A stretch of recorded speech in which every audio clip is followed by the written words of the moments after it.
Well, look at us showing off because we did it again. Another week done, and done. Welcome. Hope you're having an awesome morning so far. This is Mornings with Luann and Tim, and it's brought to you by KC Security. They are so awesome. You came by this morning for a little visit. They're just such great guys. Really strong local connection and I want to say devotion, dedication to Sault Ste. Marie. Yeah. I can prove that to you right now. You can? Yes. Tomorrow at Metro Churchill Plaza location, they are donating one of their vehicles for, what do they call it? Stuff a cruiser. Yes. They've teamed up with our friend Mike Delfrey from Harvest Algoma, which is under the umbrella of United Way, and from, I believe, 10 a.m. to 2 p.m., they're going to be parked outside Metro Churchill Plaza, accepting non-perishable food items and toiletries. Isn't that awesome? So they're going to give up a cruiser to do that. And that's such a perfect example of how dedicated they are to their community. Daniel's from here. Nathan isn't, though, and he's just kind of adopted our city. Nathan's a Newfie. He's a Newfie. He's an Newfoundlander. Apparently, there was a discussion about whether Newfie was derogatory. Oh, yes, we're not supposed to say that. I don't know, but the Newfies say, no, we're Newfies. So... What Nathan. Are we? Ontarians. Ontarians. Do we have a short form? We're just Newfoundlanders? Terries. Hey, Pharrell Williams, believe it or not, you know him. He's the happy guy. Love that song. Seriously love it. He is a hugely successful performer. He's a hugely successful producer as well. And he now is helping to design a condo building in Toronto. What? I know. How can he do that? Yeah, he's helping to design it. What's his qualifications? They asked and he said, sure. Just like our show. Hey, you want to do? Sure. Yeah.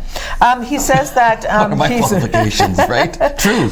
It's dual towered, and it's going to be called Untitled.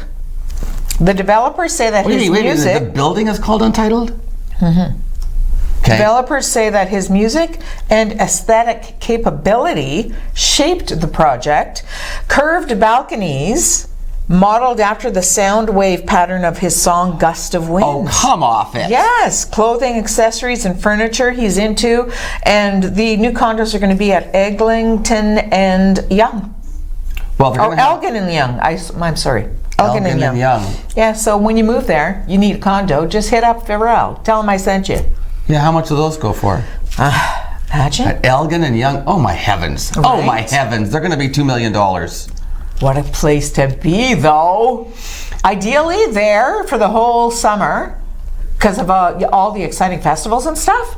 And then in Southern Ontario, or Southern climes, I spit everywhere. And then Southern climes just coffee. For the winter. That's nice, right? Luann. Yeah. That's a good story. Thanks for the story. You're mean to me. Okay, on this, okay, now you can pick on me. No, because I learned talking to you. I learned last night that I'm even way dumber than I even thought. You finally learned that. It's because you're so dumb. It took you some time. Okay, so in 2000, this is my segue. In 2006, NASA photographed, I think I might have mentioned this on the show last year, NASA photographed, the Mars Global Surveyor, on behalf of NASA, took pictures, and that's when they discovered liquid water on Mars. In 2006. Right, yeah. I don't know why it says liquid water. What other kind of water is there? Well, because it could be frozen. Oh, frozen water. That'd be called ice on Mars. Anyway, they found liquid water on Mars in 2006. Okay. So, I always thought that Mars was on the other side of the Earth. I never even thought about it. I thought it was Mercury, Mars, Venus. I didn't know what it was. So you don't know either. I have no clue. I don't care. I'm trying to figure out Mercury's the one closest to the sun, then Venus, then us, then Mars. Mars is on the other side? I didn't know that. I thought Mars was closer to the sun. It's further from the sun. Jim knows all kinds of constellations and stuff, so he knows exactly. I'm like, yeah, if there's nobody bombing me, I don't care. I found out last night. I should have paid more attention. And Keith's thank you, Michael. That's what Keith showed me last night too. And then we got talking about the moon, Luann. Yes. What about the moon, Tim? we get pretty. Hey, the word of the year is existential. Do you think I was being existential last night talking to Keith about the universe? I think so. Keith must have went. We only ever see one side of the moon. Okay. Well, I didn't know that. I thought maybe that since we're spinning on our own axis and then we're also rotating around the sun, I thought maybe the moon would move with us. It never, we spin and everything, but the moon just stays facing us. There's one side of the moon we'll never see. And I don't care. Not for a minute. You don't even care. You would have known all of these things if you studied your Encyclopedia Britannica. Yes. That's another segue.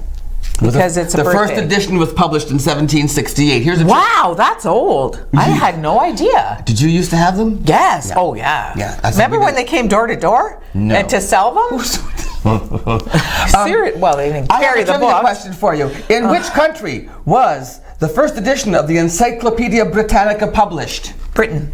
Scotland. They tricked us. There you go. I thought for sure it would have been the Brits. You say I never give you anything. I saved this leftover cookie. The other day was National Cookie Day and I forgot. Yeah, you forgot. But yesterday we were at CLA Live. How much fun was that? Oh my gosh, we had such a good time. People were coming and going. I watched that show back. It was like an airport in there. People in front of the camera just, It was a fun who cares? time. But anyway, this is a leftover cookie. Don't say I never give you nothing. You're the best. That's awesome. You also had it in your mouth, but I did. That's okay. Okay, listen, coming up on the show today. Okay, Luann, the first interview. This is one of the final interviews that I did on the 16 days, about the 16 days of activism. This is actually the anniversary of the massacre in Montreal. Yeah, we'll talk a little bit more about that before we introduce the Rose campaign. That was so bad. So we've been talking about this. This is what's triggered the 16 days of activism, the massacre of Montreal. And so in this interview, I talked to Maureen O'Shea from the Stewart Area Hospital. Because what I wanted to do was I want people to hear about if you go to different places and report, like if you go to the police station and report that you've been assaulted, or if you go to Women in Crisis. And today you're going to find out what happens if you go and report at the hospital. So she'll talk us through that. It's a really... I'll be listening while I have my breakfast. Enjoy your breakfast there. And then, of course, also on the show today, our friend Michelle Cicchini from the Station Mall joins us. No energy, poor Friday. girl. And once Luann has her cookies, she'll do the news. So we'll see you with all of that coming up on Mornings with Luann and Tim. Friday. See you in a minute.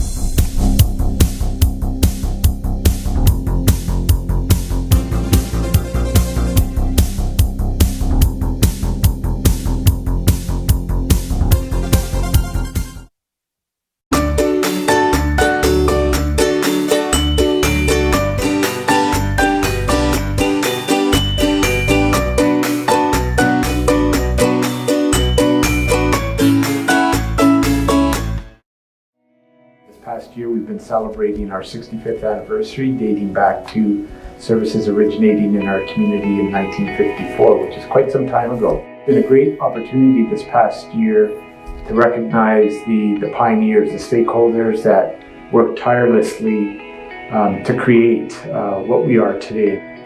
I'm grateful for everything that the families 65 years ago and the people that assembled the organization have done in order for us to achieve the success that we're experiencing 65 years later. In your home, lighting is just as important as style. With PowerView Motorization from Hunter Douglas, you can schedule your shades to light up the room. Create privacy, or both, automatically. No hands required.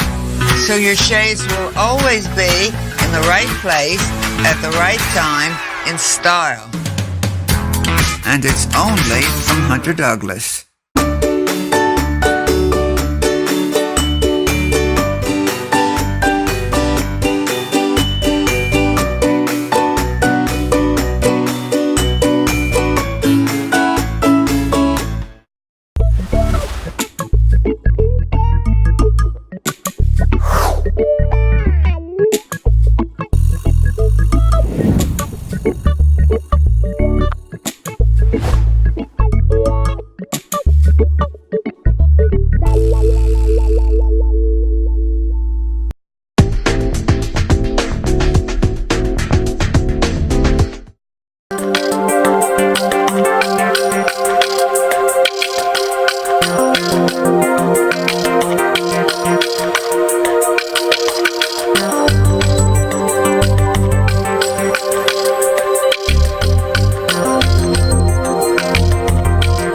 Welcome back to Mornings with Lou Ann and Tim, and joining me now from Sioux Area Hospital, Maureen O'Shea. Maureen, thanks for being here. Oh, thank you. So we're airing this series as part of the 16 Days of Activism, and you're here representing the hospital, talking about what happens when a victim of sexual assault or domestic violence presents at the hospital. And the reason I invited you here is because really I just want people to understand that there is comfort, there is support available, and to try to reduce the stigma about reporting an incident. So can you talk me sort of through what would happen at the hospital, what's there for supports, what would happen if somebody shows up there and says, this has happened to me?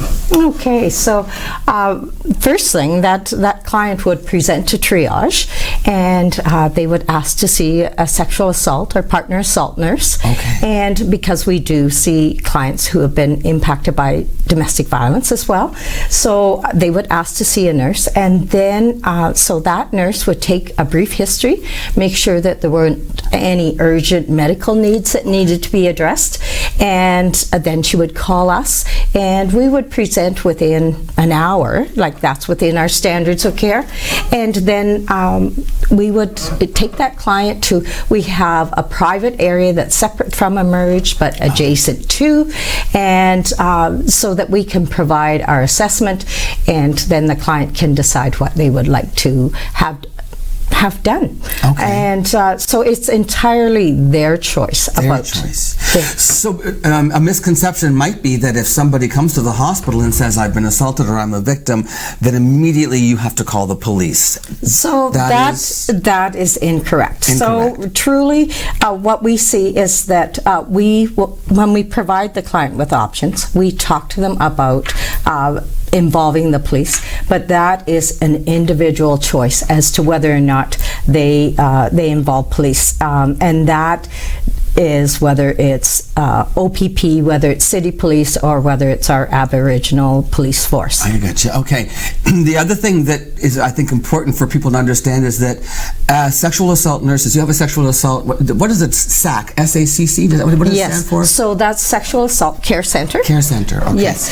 So you are specially trained as a trauma-centered care, is that how you say it? Or trauma-informed. Trauma-informed. Trauma-informed, right. Yes. Can you talk a little bit about that, about what the state of mind someone might be in, never mind the physical state that they're in, but the state of mind that a victim might be in when they present, and how that could be a challenge?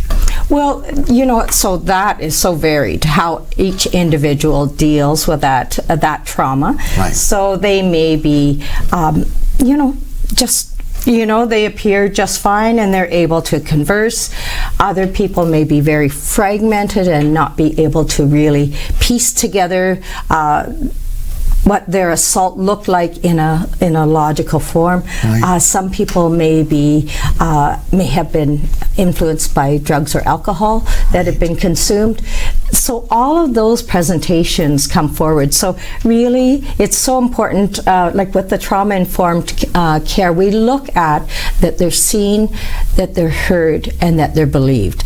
And so we go from there, and it's a very calming environment that we have, and really we are a service that actually allows that client to really do it on their time and in their terms. There isn't, I have to go and see someone else. There is that I am here with you for the amount of time that you need.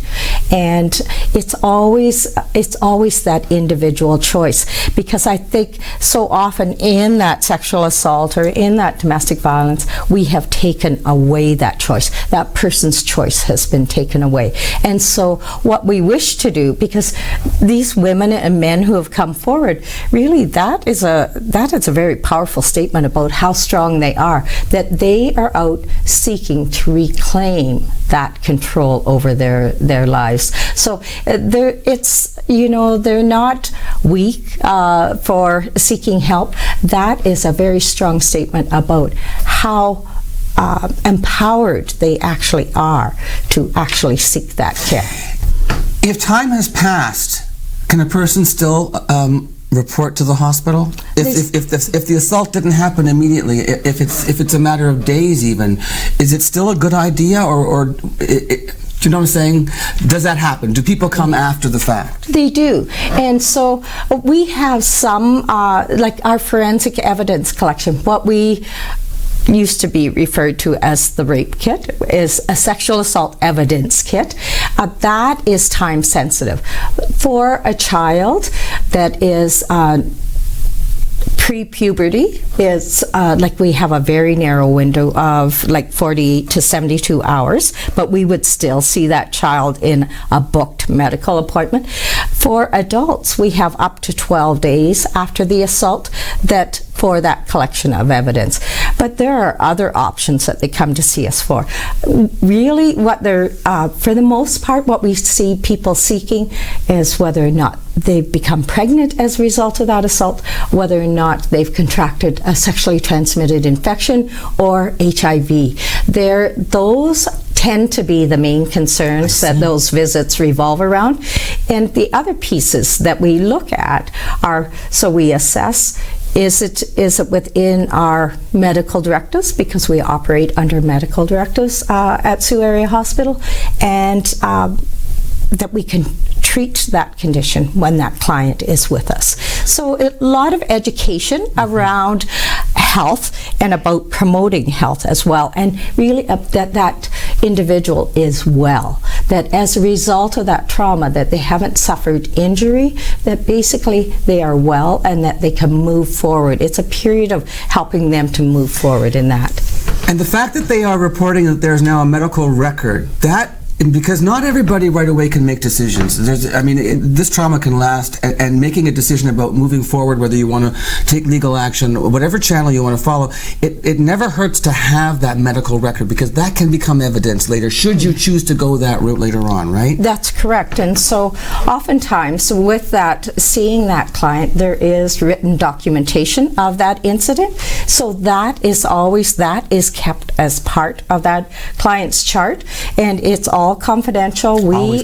Always confidential, and we actually are at a gated level even of that confidentiality, where those records are accessible only to those who were within sexual assault.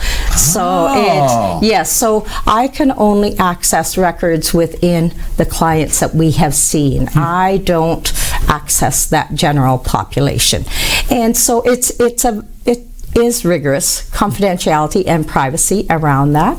The other piece about the documentation, and especially around the kit, when we talk about that kit we can often store for a period of time. We store for up to 6 months, so that allows that client, if they've had that evidence collection done, that time to actually make that decision as to whether or not they wish to go forward with the police. Afterwards, Maureen, for follow-up care, you act as a resource. Is that correct? You can direct people to where else they can go to get any further help or assistance they need. You're affiliated with other organizations. Am I right about that? You're correct about that. And actually, we're very fortunate with our Sexual Assault Care Center in that we not only have the medical response, but we also have a counseling response.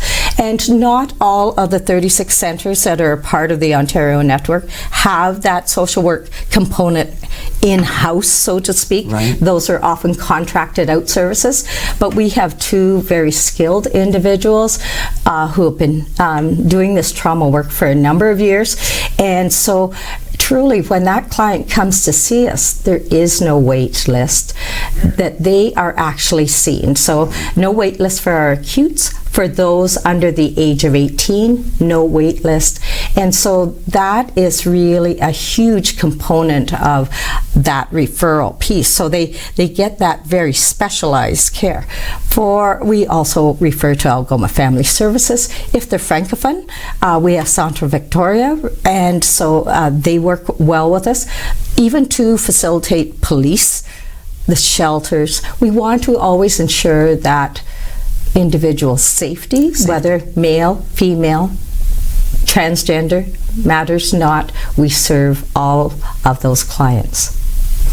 Thank you very much, Maureen. This was great. Thank you for being here, and we'll be back. We have more coming up in the series on the 16 Days of Activism, but this has been wonderful. Thank you so much for sharing this with us. Maureen O'Shea from Sioux Area Hospital, and Great work. We'll see. We'll be back with Luann after this.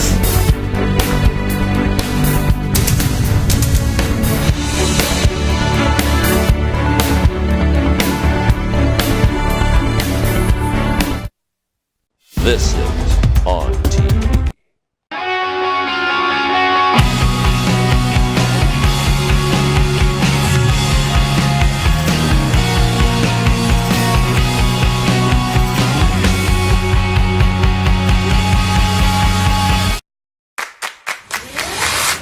In your home, lighting is just as important as style. With PowerView Motorization from Hunter Douglas, you can schedule your shades to light up the room, create privacy, or both, automatically. No hands required. So your shades will always be in the right place at the right time in style. And it's only from Hunter Douglas.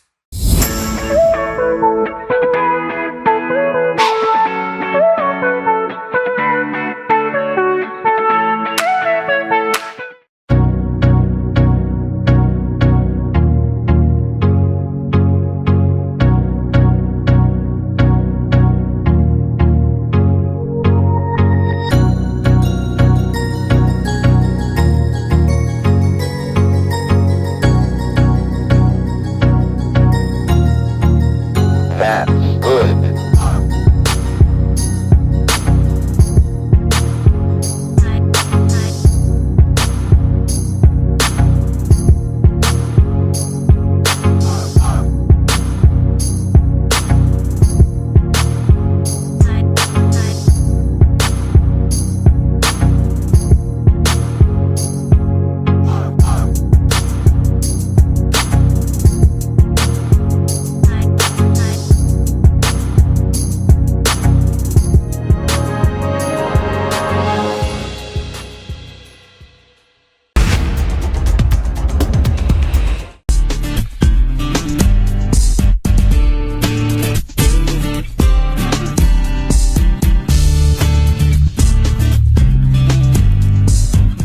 On this date in 1877, Thomas Edison recorded himself reciting. Yeah, because he was inventing the recorder. 1877? 1877, he recorded himself reciting "Mary Had a Little Lamb," and it sounded something like this. Mary had a little lamb. The doctor was surprised. Jeez. Get it? She had a lamb. Yeah, we got it. Tell me about your cousin. When you have to explain the joke, it's not really that funny. I live with Keith. I always have to I want to explain say my good morning jokes. to my cousin Nick. She watches every morning. And she reminded me that my mare makes the best sugar cookies in the whole world. She saw you eating the sugar cookie, Yeah, and she said, "Are they as good as mares?" And I went, "No, they're not, my mare." I'm so glad though, because Nikki, we were offered. Does Nikki still live in Espanoodles? Yes. We were offered remembrances for my mare when she passed. Yes. And Nikki asked for the village under the tree that we all used to just sit in, you know? We'd lay on our tummies and look at it. And yeah, so I'm so happy that you she lost your got notes. it. Yeah. Oh, Hi, Nick. speaking of mares. Yes. So my mother and father, we have my sister Karen has their urns, right? Yes. Beautiful urns. My father's looks like books and my mother looks like a little vase, Chinese vase. Very pretty. But we just figured, one day, maybe down who knows how long from now, then people aren't going to want to be looking after our parents' urns. So we decided to, we got a thing in the columbarium for them. Columbarium where you can put your ashes. Like in a wall? No, yeah, but it's an outdoor wall Right, at yes. St. Luke's. Yeah. So anyway, we got them a little spot there. Oh, nice. But so my sisters were going for a meeting with the people from the columbarium, and they weren't sure whether they had to bring the urns. Now the urns don't fit in the columbarium, but they wanted them to see the urns just to know, like, what do you need these now for any purpose? So Put them in a baggie? No, they put them in a milk carton. They put Mom and Dad in a milk crate and drove them over to the church. I think that In a milk Mom and crate? Dad, when they said Mom and Dad went for a road trip today, we put their urns in a milk, the milk things, because they didn't want them to clatter around. well, sure. And then I said, did you? Because one time my I mother. thought you meant the ashes. They poured the ashes No, into a the milk urns. crate. No, you can't get at the ashes, Luann. It's all sealed up. You can get at the ashes. I'm Just just the way saying. she said that, like she knows. What have you done? What have you done? I don't want to say, but The first time my mother decided, is this really too personal? no. I think it's cute. Okay, so it was Thanksgiving at the cottage, my sister's Right. cottage, and Or it camp. was the first Thanksgiving after my father had passed, and so my mother was driving out to spend Thanksgiving with us, and she decided that it would be nice to bring Terry along, so she put his urn in the RAV beside her, and then she pulled out under the street and she started driving. Then she heard ding, ding, ding, ding, and she thought, why is my car dinging? His didn't seatbelt have was. He didn't have his seatbelt on, so she had to strap the urn in. Wow. So then we asked yesterday as part. They said, "Well, we put mom and dad in the milk crate," and I said, "Look, I think somebody asked. I forget who asked. Did the seatbelt thing go off?" And they said, "No, we put them in the hatch."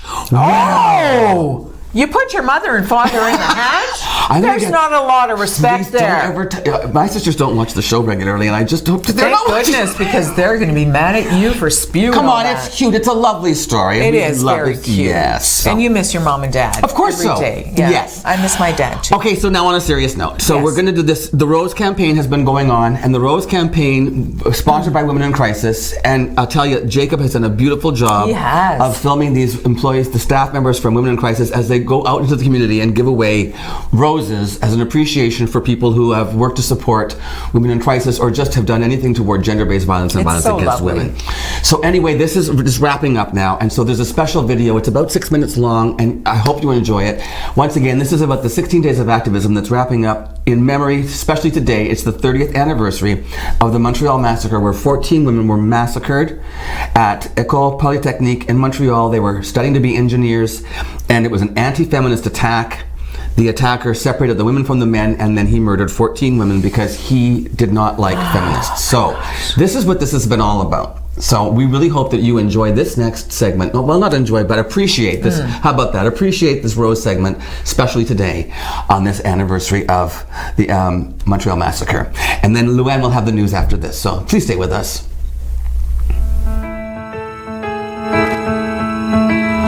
Thank you for tuning in again on this 12th day of the 16 Days of Activism. Today is a monumental day. On this day, December 6th, 30 years ago, 14 strong, talented women who were destined to be world changers lost their lives at l'École Polytechnique in Montreal. It was a tragic event that impacted an entire nation. They lost their lives simply because they were women. They were destined to be world changers and change the world they did. Since that fateful day, many have dedicated their lives to ensuring that from this tragedy, we together as a nation will continue to fight for change. These 14 women have altered the course of history by shining the light on gender-based violence. So to each of them, we say thank you. We at Women in Crisis, with the help of Superior Media, have been presenting 16 red roses to 16 strong, courageous women who are world changers in this community. We wish to honor two very special women who have shared the pain of their own stories to offer hope to other women and to create a better tomorrow. We are here at City Hall this morning because it is fitting to say here on these steps of a building that represents this entire community that although there is much pain in this world, there is also much hope. Sault Ste. Marie, you have spoken up, you have stepped up, and you have done so much to make a difference, to listen, hear, believe, and support the work to end violence against women. These 16 red roses I'm holding are being presented today to Lori Mercer, and we will also be presenting 14 yellow roses in memory of the 14 women from the Montreal massacre to Rafaela Medaglia. Yellow is the color of hope, and it is this message that we wish to share with each and every one of you, because we have great hope for a great tomorrow. Let's go find Lori now.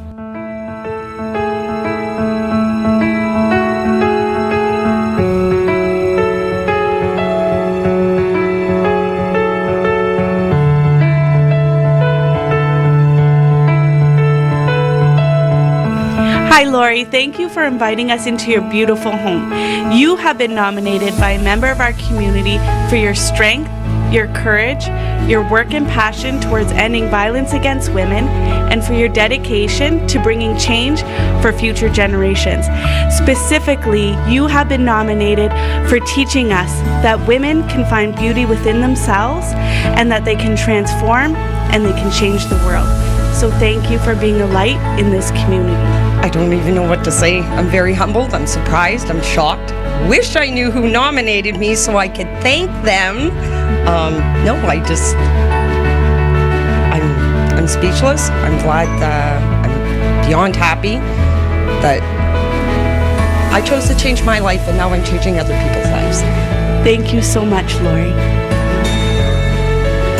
Lori is one of many who are working hard to end gender-based violence. Stay with us over the next few days as we continue to highlight those who are shining the light in this community.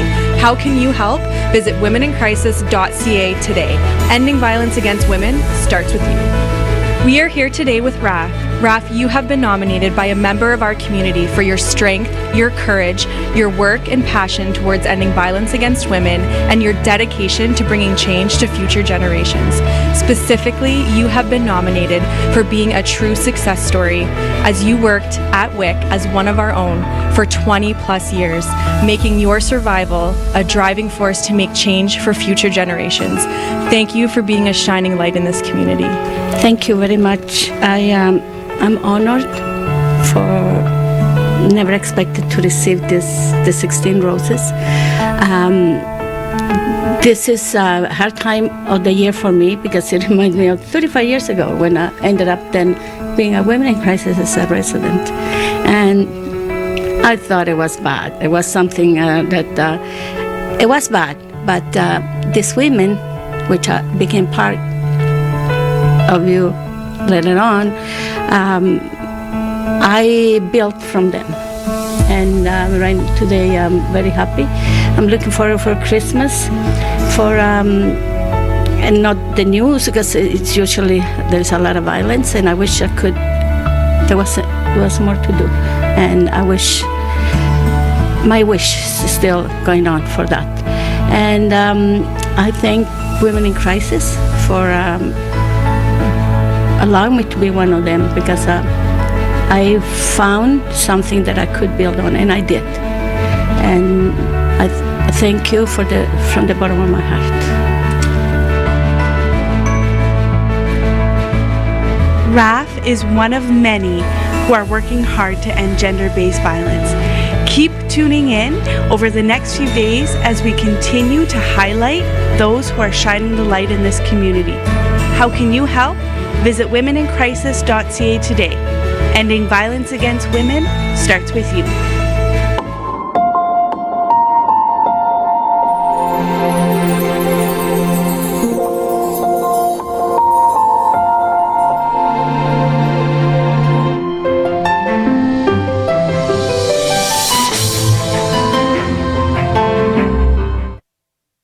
Recently, the Government of Ontario established a $100 million affordability fund to help Ontarians who don't qualify for low-income conservation programs ease the burden of their electricity bill.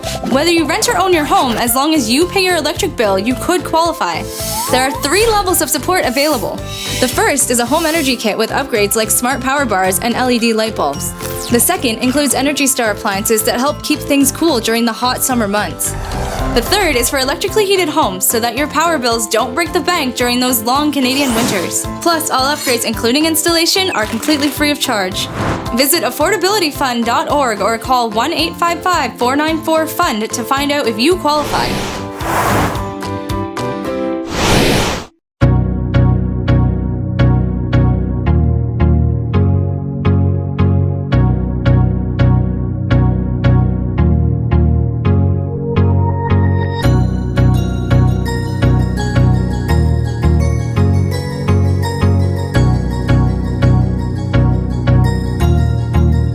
That's good.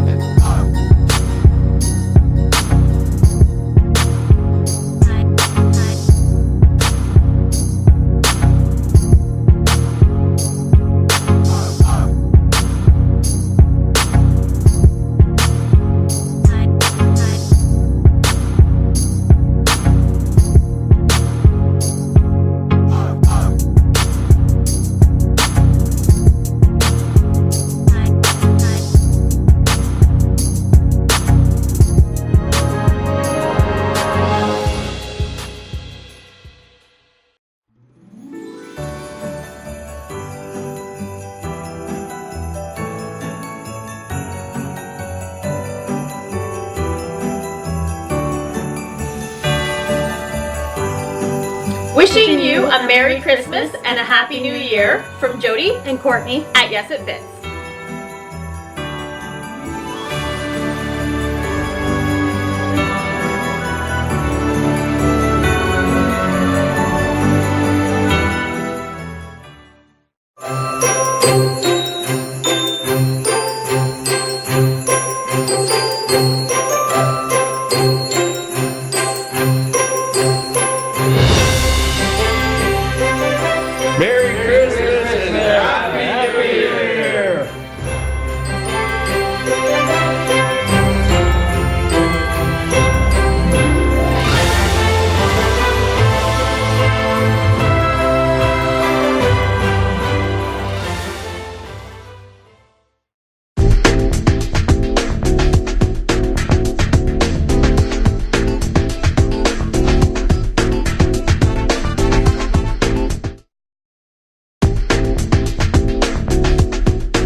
Atikokan MPP Judith Monteith Farrell released a statement after her bill to review and improve the Northern Health Travel Grant passed second reading in the legislature yesterday.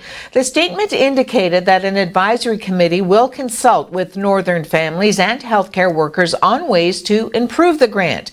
The statement also read that Northerners have been clear that the existing Northern Health Travel Grant doesn't work for them, offering reimbursement rates that are too far below the cost of travel, long wait times, and an unfair expectation that people pay travel costs up front. The statement added that the NDP will keep pushing to ensure that the Ford government takes the steps to enforce this important legislation.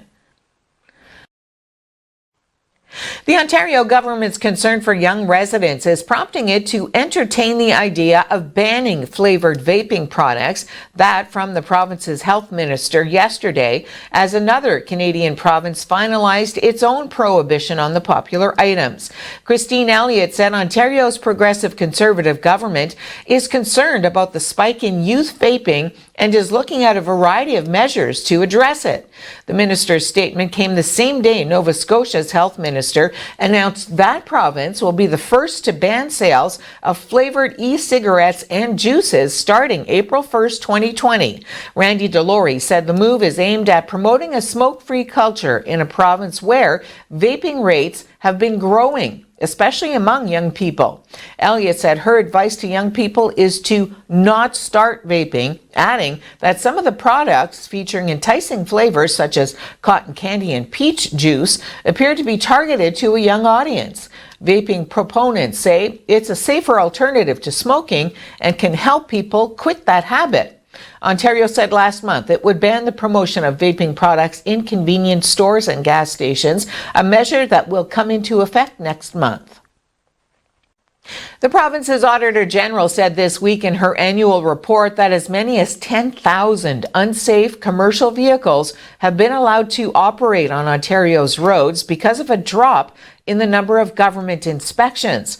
Bonnie Lysyk said 89,000 commercial trucks and buses were inspected last year, down from 113,000 in 2014. She called the 22% decrease as a missed opportunity to prevent injuries and improve road safety. Lysyk noted in her report that in the 10 years from 2008 to 2017, commercial vehicles were involved in more than 182,000 collisions that resulted in 1,180 fatalities.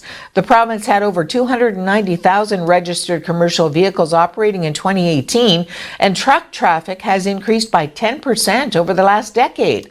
Lysyk said collisions involving those vehicles exposed people to a higher risk of injury or death because of their size. Her audit also found that the province's transportation ministry had not inspected any vehicles belonging to over half of the province's 60,000 commercial carriers, including some it said were at the highest risk of future collision.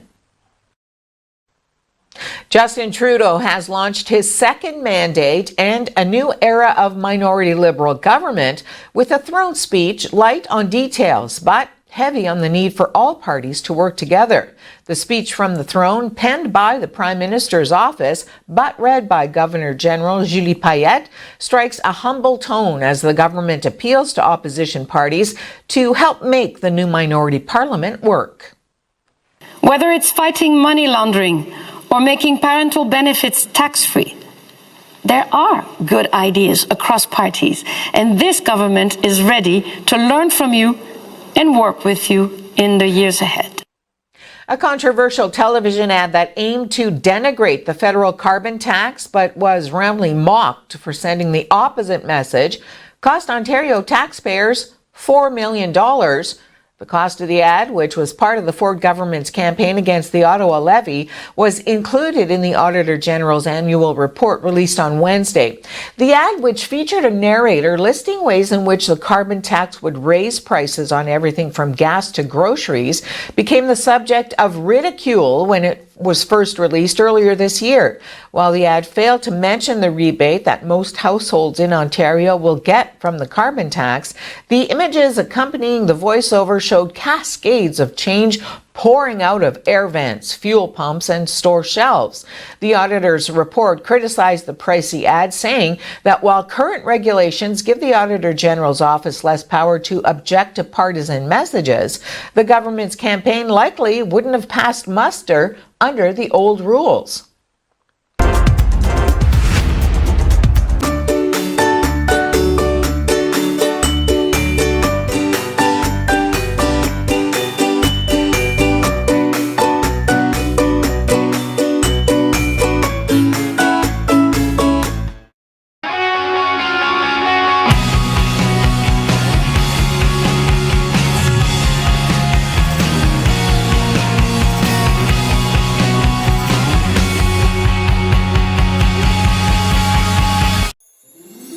The staff and volunteers of the Bush Plane Museum would like to welcome everybody down to the Bush Plane over the Christmas holidays, and would like to wish everyone a Merry Christmas and Happy Holidays. Merry Christmas and Happy Holidays!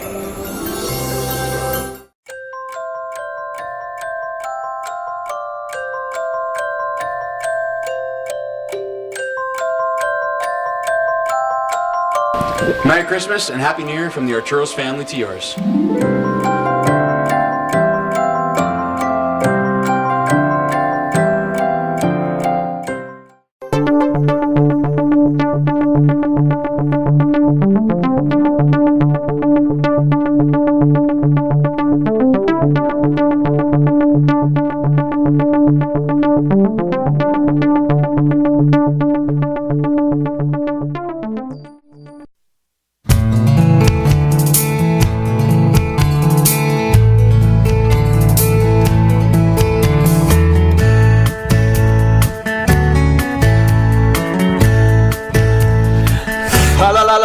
La and a fa la la la to you too. Hi, Michelle Cicchini. Hello. From the Station Mall. Yes. Your center of choice. No, what's it called? No, yeah. No, don't tell me.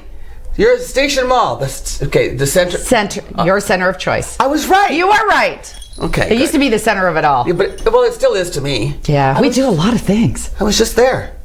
Really? I was just there the other day. It's looking great in there. It's really decked. We've decked the halls. We've done everything. So it's just and there's so many, like you have pop-up stores and stuff. Yes, we do have all our temporary. Like 3 different places at least, right? That are just no, we have there's 6. 6 just for Christmas. 6. Yeah, so we. That's great. Yeah, so there's lots of things happening. You look she decked me all out. She decked my halls.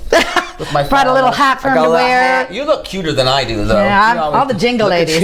All the jingle ladies. All the jingle ladies. I know. Okay, and she brought presents too. Thank you. You're welcome. Okay, so tell me, what's going on in the mall? What's it called? A December to Remember. A December to Remember. How could I forget? Well, it was funny because Black Friday we had it all started to deck it out and put out the backlights and all the signage and everything, and everybody's going, where do I get these? Do you want my receipts? Do you want this? I went, no, we're not doing that this year. We're doing something different. Right. And it's a December to Remember, scan and win, and it's from December 1st to the 31st. Scan and win. Yes. What are we scanning? Little tiny cards. So over 65 merchants have opted into this promo. Oh, really? Yes, we're giving away $6,000 in Station Mall gift cards the month of December. Have you started already? Yes, we have. We've had about 20 winners so far. How many more? Wait, I got to get busy. Wait, I got to get scanning. How much time do I have? You have from December 1st to the 31st. Even goes past Christmas. Past Christmas even? Yes. So when I go shopping after, yes, you can still win. Still scan and win? That's right. So I had to whisper shopping after because I do that. I mean, I wait for the sales after Christmas. I'm sorry. Some people do. Is that bad? No, it's not. I'm still buying stuff. Okay, so these scan cards, I have to tell you. Tell me. I'm gonna focus there, Tim. I know I'm gonna bring you back into the fivefold. Good. Scan and win. Every single merchant, over 65 of them are opted in, so there's no purchase necessary. You can go in to get their card. What do you mean? Seriously. It's a scan and win. Everybody can participate.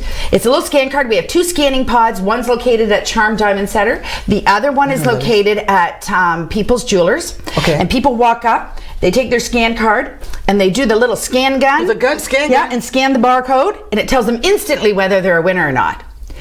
If they're not a winner, they put it in the box. And if they are a winner, they go to customer service and they claim their prize.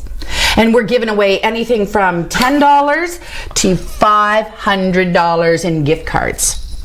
And 65 merchants, you said? Over 65 merchants. Over 65 Almost merchants. every single merchant has opted into this program. Merry Christmas, merchants! Thank you for the gifts and the gift cards. That's right, Station Mall Merchants Association. That's there, and you guys, they give. The Merchants Association is so great. You understand how it works? Like they all give to a pot, and that's right. Can do all these fun activities and great promos. And okay, so how do we find out who has them? Okay, there's a little sign on. That was a good question. See, I'm with you on this one. You are. Okay, good. Okay, so there's signs about this big. Yeah. And they're on right beside. Where are they? Right beside the doors of their stores, right? So you can see them every single store. It's like walking down and I see the scan to win cards here, scan to win cards here. So that encourages people to go into stores, maybe a store you haven't been in. True. Just to get your scan card and so go, hey, what's going on in here? it brings people to the mall, and it also brings people going into the stores. Drives them into the stores. That's what we want. We want you to go into the stores. Oh, that other question I had, and this actually was something that I asked Keith the other day when we were going down to the mall. I said, have they started Christmas hours yet? What are the hours now? Do you have extended hours for Christmas? Yes, we always have extended hours. It's on the website. Scan to win, you have to go to the contest page, so it's thestationmall.com/contests. All of our hours, as soon as you log into the stationmall.com, a pop-up screen would come up. It tells, we have a shuttle service free. We have Santa. We do. We have a little golf cart that goes around driving people to different stores. I did not know this. From 11 till 3 every day. You're doing everything right. We're trying. And so hours are right on there about our holiday hours. On your holiday hours, yes. okay. So we have some late nights, we have some early closings, we have all kinds of obviously things probably happening. like Christmas Eve and stuff. That's an early New Year's closing. Eve. Yes, the 22nd we're opening early. You are? Yes, just on the 22nd because it's a Sunday, so we're doing from 11 till 5. For that? 11 till 5. Do you find that a lot of shoppers are last minute? They like the hustle and bustle. That's me. I mean, I love. I am. I'm one of those people who likes to come in and just feel that excitement of just before Christmas, the last days. And you know what? It is like that. And you will see that definitely. Yeah. It's really busy right now. And Santa's there. He is. He's down in East Court. Yeah. I saw the lineups. Not long lineups either, too. They were really reasonable. Really good. He already did his pet photo day. Now he's on to, what else is he doing? They've got story time with Santa. They're doing all kinds of I've seen the story time with Santa advertised as well. Yeah, and you know where else you can find all of the stuff too, Michelle, is Trina puts everything on our community calendar for the mall. She does. So if you don't go to the mall website and you happen to be right now on SueOnline.com, then you could just go to community calendar and all the mall stuff is there too. And all the events are there. Yeah. The month of December is crazy. It is a December to remember. We have some beautiful older people that have come in. They get the flyer and they went, if I don't know what to do in the afternoon, this is what I can do. Because it's entertainment. String quartets, Eugene Degazi. We have choirs happening. I got a school choir coming in next week that I just booked, so it's not on the thing. You're still booking stuff. I am still booking things. You're going to take a vacation soon, aren't you? Like seriously. I am taking time off. You're going crazy. It is. Do you have plans to go with family for Christmas? Yes, I do. Good for you. I'm going to go down to Southern Ontario, see the rest of the family. Okay. But not until after Christmas. We'll do that after Well, you got to get through all this stuff. Yeah, my grandson's birthday is the 28th, so that's my. You got to be down there for that. Down there okay. For that, definitely. So December to remember the Scan and Win. Scan and Win. $10 to how much? To $500 in gift cards. Yes. Okay, I'm getting down to the mall. When did this start? I was just December there. 1st. I know, Michelle. You know what? I was just there. I'm gonna have Keith. We're going back to the mall. It's a fun time there. There's lots of things.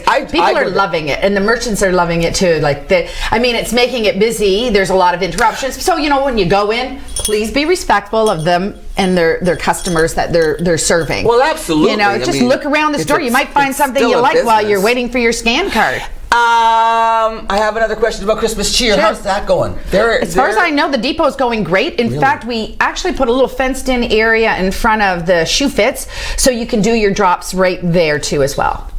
Thank you, because I actually went down with some stuffed animals that I had the wrong hours. I didn't know, and so I held on to them, and now I know. Yeah. By the shoe fits. By the shoe fits. There's a drop right there. So there's a little thing. So if Christmas cheer isn't, if the volunteers aren't in there at that time that you're there, if you're there in the evening, whatever, put them in there, and they'll get delivered to Christmas cheer. And if you don't know what to get, you can always buy a Station Mall gift card, bring it into the shoe fits, and then you can give that as a gift. Because it's really hard to buy for those teenagers, right? You're brilliant. Hey. Let's all go to the mall and have Christmas in the mall. I love it. And win prizes. Scan to win. A December to remember. Plus the entertainment. It's going to be fabulous. Okay. What a great place to work. It is. It must be so festive down there. Okay, listen. We got to go, Michelle. Because otherwise we'll have no time for pets. Okay, pets are it. I'm not going to see you before. Merry Christmas and thanks for the fa-la-las. Yeah. We'll be back with Fur and Feather Friday after this. You like your ball too much.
Recently, the Government of Ontario established a $100 million affordability fund to help Ontarians who don't qualify for low-income conservation programs ease the burden of their electricity bill.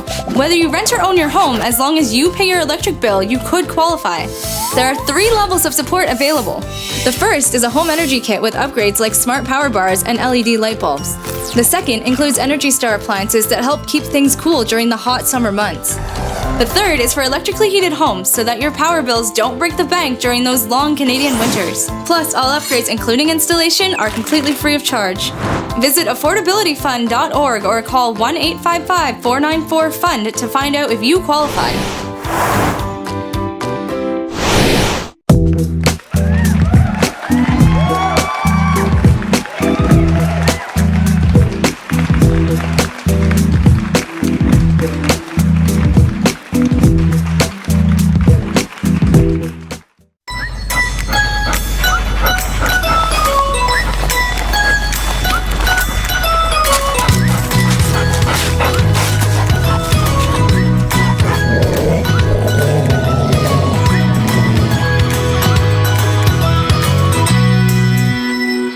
The fact that he comes from a woman couldn't care for him anymore because of medical issues? Yeah, because... Oh my gosh! Hi! Michelle and I are like, should we talk about this? This is Tankers. Come here, bud. Come on, Tankers. Tankers. Tell the story about Tank. By the way, everybody, hello. This is my God. Laura.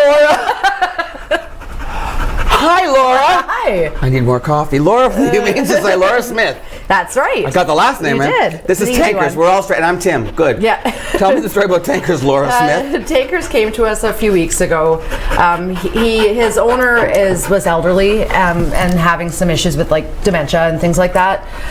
So the family thought it was best just to rehome him because Yes. they couldn't care for him. Tankers, come here. Come here. And as we were checking Tankers over with the health checks that we do, we noticed that he had a little bit of like hot spots, like skin condition. That's why he's shaved right now. And okay, it just there was one after the other, so he ended up having to just lose his hair. So this is going to go back. Oh, yeah. This is just because it's starting to grow back quickly, actually, because it was right down to the skin. Wow. Yeah. Well, look at him. He likes that. He's chunky. 4 years old. 4 years old. Neutered male. Yep. Well cared for. Yep. He's up to date on his current shots, aside from rabies. What kind of what would be the? How is he with? Do we know how he is with kids And or he's family? just an easygoing dog. Easygoing dog. He's excitable sometimes, as you can see. Oh, come on. He's been taken out. Look at him. He's been. Oh my gosh. He's been taken out of his home that he's been living in for 4 years with a loving owner, and so he's in a strange environment. He's looking for affection and attention, and who's going to give it to him? Someone. Hey, how are things going down there with adoptions? We're doing well. We're still full though. We're having quite a year. It's been a challenging year with population-wise. We're still actually like over capacity cats and pretty full with dogs. We are running our Christmas auction right now, though. We're doing it a little differently. What's that mean, Christmas auction? We have wonderful prizes at the shelter. You can come down and take a look. And we're doing it silent auction this year. We used to, previous years we've done it online, but this year it's all in the building so it's like silent auction. You just put what you want to bid, and we have awesome stuff that's been donated for the community. Really? Yeah, and all the proceeds of it stay right in the shelter and help. I got to come by. I've got more blankets for you. It's awesome. I dropped some off the other day. Yeah, we can always use blankets, food for the cats, things like that. Yeah, soft food. Soft food for cats always, especially with the population we've got right now. Okay, so I can feel. Yeah, and see like the little. Oh, so this is all healing. Yeah. Good for you. Yeah. And question about his yard. Like, what would he need? He seems like he's a pretty active dog. Yeah, I mean, a yard would be nice. If not, like, I mean, walks. He'd benefit from walks. Do you understand the word walks? Yeah. I think you do. And his breed is like a shepherd mix. Shepherd mix. Yep. Fully grown. He's the reduced adoption rate because he was already neutered too. So that means 90. What is it? 90? 90. I believe it's 90. See, now I forgot your name and you forgot the rate. So we're even. I think it's 92. I do. I believe you're correct. Yeah. Christmas time, busy time for you guys? It is. Yeah. And then especially because we do run the auction at the same time. Yeah. We're finding in-house that it's a little easier, but. All right. So, do you have special hours over the holidays we should know about? We'll be closed Christmas Day, Boxing Day, and New Year's Day. That's so just it? typical, yep. Really? And there's always staff there, so if you have an animal emergency, you can always reach myself or the other animal control officer. We're 24 hours a day on call for needs in the community. What would be the first thing you... Hi, buddy. If you see a stray in your neighborhood, should the first thing you do be to call the Humane Society? If it's during our open hours, you can call us and we'll go. We don't go to like running at large calls after hours unless the dog's confined, and that's for our safety. Unless the dog is confined. So if you find the dog and you put it in your yard or say, something, okay, it's just for our safety after hours. It's hard at night to go running after dogs. What was he just doing there? Scratching because I found an itchy spot. Oh look! Look at you! You scratched there, and his like. Yeah. I thought that was just a silly thing. No, you can tell that this woman does not spend time with dogs. That's a well-known scientific fact. It's a real thing. It is a real thing. He's feeling. Oh my God! He's feeling grooved. We have to go. By the way, this is Laura. Have you met? Yes, a couple of times. Yes. Didn't know her frickin' name. What? It's Friday. I'm done. Yeah, he's done. Can we go home now, Laura? Can I? Yeah, absolutely. Have a wonderful weekend. We'll be back live on Monday. Have a great weekend. Thanks, Laura.